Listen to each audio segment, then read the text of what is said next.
Mr. President, it was a pleasure to hear from President Trump last night on some of the achievements of his first year in office and his continued plans to make life better for hardworking Americans. It's something to remember the situation the President was facing 13 months ago when he took office. America and Americans had been through a lot under President Biden, a historic inflation crisis and the worst border crisis on record. And on top of that, hardworking Americans were facing the prospect of a $2.6 trillion tax hike in 2026.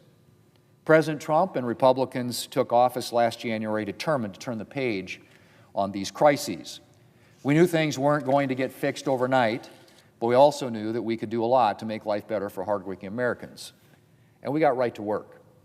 A prime order of business was stopping that $2.6 trillion tax hike on hardworking Americans, something I should say we achieved with our signature 2025 legislation, the Working Families Tax Cuts.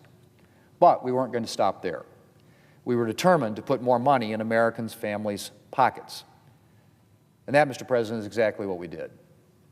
In addition to preventing a $2.6 trillion tax hike and making permanent the tax relief Republicans passed in 2017, the Working Families Tax Cuts implemented a slew of additional tax relief. We increased the child tax credit by hundreds of dollars and linked it to inflation so its value will never go down. We boosted the standard deduction, which is claimed by 90% of taxpayers in this country.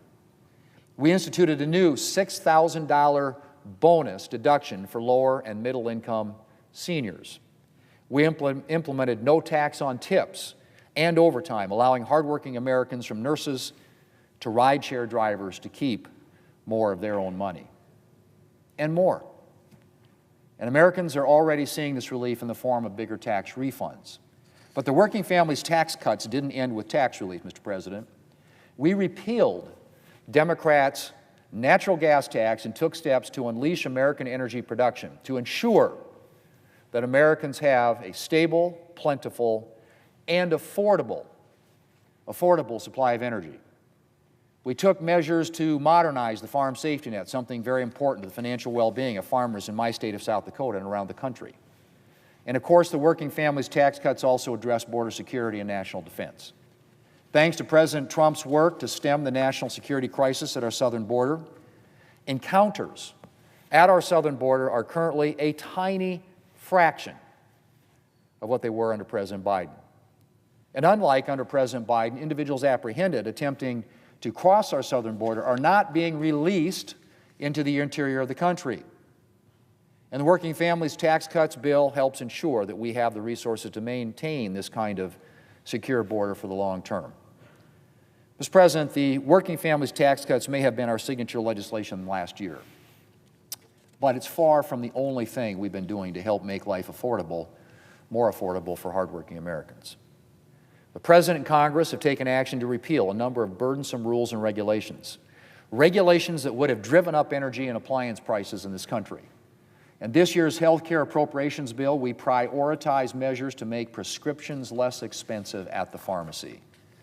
And we're looking to soon take up major housing legislation to make home ownership more affordable and accessible for everyday Americans.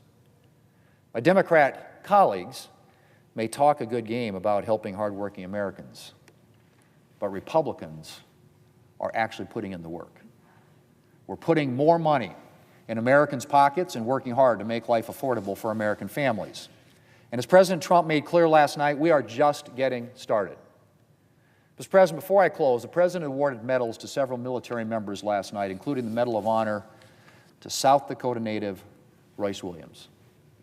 Then Lieutenant Williams heroically took on multiple Soviet MiGs during action off the Korean Peninsula in 1952, hitting not one but several of the aircraft before piloting his own heavily damaged plane back to an American aircraft carrier. I know from personal experience, my dad, that South Dakota has produced some incredible naval aviators, and we are incredibly proud of our South Dakota heroes, including Mr. Williams. And Mr. President, we are grateful for their service. I yield the floor, and I suggest the absence of a quorum.